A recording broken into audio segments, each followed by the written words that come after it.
Sophia Rossi's wedding dress cost more than most people's houses. The man waiting at the altar, Alexander Blackwood, was worth more than some small countries, and the secret she was about to discover would destroy them all. This isn't just a story about an arranged marriage. This is a story about bloodlines, betrayal, and a truth so dangerous it had been buried for 25 years. The Rossi and Blackwood families weren't just wealthy, they were institutions. For generations, their rivalry had shaped the city's skyline, their competition as legendary as their fortunes. Until now, the merger of Rossi Technologies and Blackwood Global required more than signed documents. It required united blood. Sophia, the last Rossi daughter, was the price. She stood before her floor-length mirror, the ivory silk of her wedding gown feeling like a shroud. Her mother, Gabriella Rossi, adjusted the diamond-encrusted veil with hands that didn't tremble. "The Blackwood boy is handsome enough and clever. Your children will be brilliant," Gabriella said. "I've spoken to him 3 times, Mother. He looks at me like I'm another acquisition," Sophia complained. "You are, and so is he. That's the point, darling. This ends a century of fighting. Now smile. The cameras will be here any moment," Gabriella responded. What Sophia didn't know was that her mother's calm demeanor hid a secret so profound. It could unravel both families in an instant. The wedding was a spectacle of unimaginable wealth. 500 guests in a cathedral built specifically for the occasion. But as Sophia walked toward Alexander, a man with sharp features and colder eyes, her gaze caught on someone else in the crowd. He stood near the back, partly obscured by shadows. But his face, it was like seeing Alexander through a funhouse mirror. The same strong jaw, the same intense dark eyes, but where Alexander's expression was polished arrogance, this man's was raw intensity. Their eyes met for a single, electric moment before he melted back into the crowd. In that heartbeat, Sophia felt something shift. A premonition, a warning. But the ceremony continued, the vows were exchanged, and Sophia Rossi became Sophia Blackwood. The deal was done. The cage door had closed.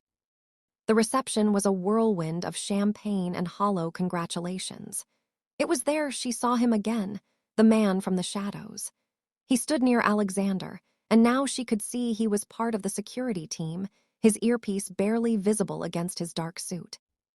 "That's Marco, my head of security. Don't worry, he's more loyal than most of my relatives." But as Alexander said this, Marco's eyes found Sophia's again, and in their depths, she saw something that looked like recognition. Later that night, in the penthouse that would be her new home, Sophia found herself alone on the balcony. The marriage, as Alexander had coldly informed her, would remain unconsummated until certain business matters were finalized. She was a wife in name only. She heard footsteps behind her and turned, expecting Alexander. But it was Marco, his expression unreadable. "You shouldn't be out here alone, Mrs. Blackwood." "It's Sophia, and I think I'm safe enough 50 stories up." "It's not the height I'm worried about," he said. He moved to stand beside her, their arms almost touching. The chemistry between them was immediate and undeniable, a current that made the air hum. "Be careful with him. Alexander isn't what he seems," Marco said. "And what are you?" Sophia responded. Before he could answer, Alexander's voice cut through the night. "Marco, is there a security breach I should know about?" Alexander asked coldly. Marco immediately stepped back, the moment broken, the professional mask back in place. But the connection had been made. And somewhere in the city, an old woman watched the wedding coverage on television and wept for reasons no one living could remember. The weeks that followed were a masterclass in isolation. Alexander was a ghost in his own home, appearing only for public appearances where he would play the doting husband with chilling precision. Behind closed doors, he was all business, discussing merger details with her father as if she weren't in the room. Marco, however, was a constant presence.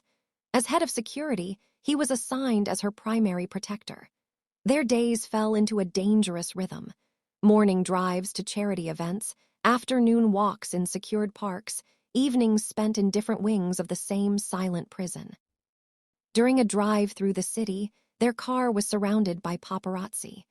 Marco's hand went instinctively to her arm, pulling her close as he navigated through the crowd. The contact sent a jolt through her system. "Why did you look at me that way? At the wedding?" Sophia asked. "You reminded me of someone from a long time ago," Marco said. He told her a story then of growing up in foster care, of a brother he'd been separated from when he was 6. The only thing he had from his previous life was a photograph of them together and a name he whispered to himself at night, Luca. "The system lost the records. I've been looking for him my whole life." Sophia felt her heart break for him. The tough, unflappable bodyguard had a vulnerability that called to her own. Meanwhile, Alexander's behavior grew more erratic. He would disappear for days, returning with a darkness in his eyes. He began collecting antique watches, obsessing over them with a strange intensity. The first real crack in the foundation appeared when Sophia visited the Blackwood family estate to have lunch with her new mother-in-law, Charlotte Blackwood. The woman was elegant but brittle, like fine china that might shatter at any moment. In the library, while Charlotte went to fetch tea, Sophia noticed a photograph on the mantelpiece. A young Charlotte holding 2 identical baby boys. The caption read, "My angels, Alexander and Luca." Her blood ran cold. Luca, Marco's brother's name. Before she could process this, Charlotte returned and snatched the photo, her face pale. The other one died, a tragedy, we don't speak of it," Charlotte mumbled. But her eyes told a different story, one of guilt and terrible secrets. That night, driven by a growing dread, Sophia searched the penthouse while Alexander was away. In the back of his walk-in closet, behind rows of identical suits, she found a safe. The combination, the date of their arranged marriage, the irony wasn't lost on her. Inside, she found more than stock certificates. She found hospital records from 28 years ago, birth certificates for Alexander Blackwood and Luca Blackwood, and a death certificate for Luca issued 6 years later. The cause of death, pneumonia. But something was wrong. The death certificate looked new. The paper felt modern, the ink too fresh. And in the corner, barely visible, was a tiny logo for a private investigation firm. The pieces were there, but they formed a picture that made no sense. A dead brother who shared a name with Marco's missing sibling. A mother who couldn't meet her eyes. A husband who collected watches as if trying to stop time itself. The truth began to whisper to her from the shadows, and what it said was more terrifying than anything she could have imagined. The discovery in the safe changed everything. Sophia began watching Alexander with new eyes, noticing the small tells she'd previously ignored. The way he avoided certain topics, his obsessive control over his schedule, the strange gaps in his childhood stories. She started digging deeper, using her new status to access family archives under the guise of learning Blackwood history. What she found was a pattern of erasure. Any mention of Luca Blackwood had been systematically removed from public records, family histories, even newspaper announcements. During a charity gala at the Natural History Museum, Sophia found herself cornered by Alexander's uncle, Robert Blackwood, a man known for his bitterness at being passed over for company leadership. "You look confused, my dear. Marriage not what you expected. But then you Rosses never could leave well enough alone," Robert scoffed. "I'm just trying to understand my new family. Alexander never mentioned he had a twin," Sophia said, acting naive. Robert's eyes glittered with malicious amusement. "Some branches get pruned for the health of the tree. My brother couldn't have 2 heirs. 2, complicated for the succession." The casual cruelty of the statement took her breath away. Was he suggesting what she thought? Later that week, a breakthrough came from an unexpected source. While reviewing security footage after a minor alarm, Marco noticed something strange. Alexander leaving the penthouse in the middle of the night, returning hours later with soil on his expensive shoes. Curious, Marco tracked his movements. Alexander had been visiting a cemetery in a poor part of the city, a place no Blackwood would ever be buried. There, hidden behind a larger monument, was a small, neglected headstone. Luca Blackwood. Beloved son. Gone but not forgotten. The death date matched the certificate Sophia had found. But as Marco investigated further, brushing away years of grime, he found something else carved in tiny letters at the bottom. The truth lies with Gabriella. Gabriella, Sophia's mother. The world seemed to tilt on its axis. Marco immediately called Sophia, his voice tight with a mixture of rage and hope. They arranged to meet in secret at an old, abandoned observatory on the Rossi property, a place from Sophia's childhood where she knew they wouldn't be found. The confrontation was explosive. Marco showed her the pictures of the gravestone. My brother, my Luca, he was a Blackwood, and your mother knows something, Marco asked, furious. The photo at Charlotte's, the twins. Marco, what if the brother you've been searching for isn't dead? What if he's... Sophia asked. She couldn't finish the sentence. The implication was too enormous, too terrifying. But Marco understood. His eyes widened as he looked at her, really looked at her, as if seeing her for the first time. Alexander. In that moment, everything clicked into place. The similar features, the timing, Alexander's strange behavior. He wasn't just her husband. He was Marco's missing brother. But if Alexander was Luca, then who was in the grave? And why had he been raised as Alexander Blackwood? Driven by desperation, Sophia confronted her mother. The scene that followed would haunt her forever. I had no choice. Charlotte was my best friend. When she got pregnant with twins, her husband was furious. 2 heirs would split the empire.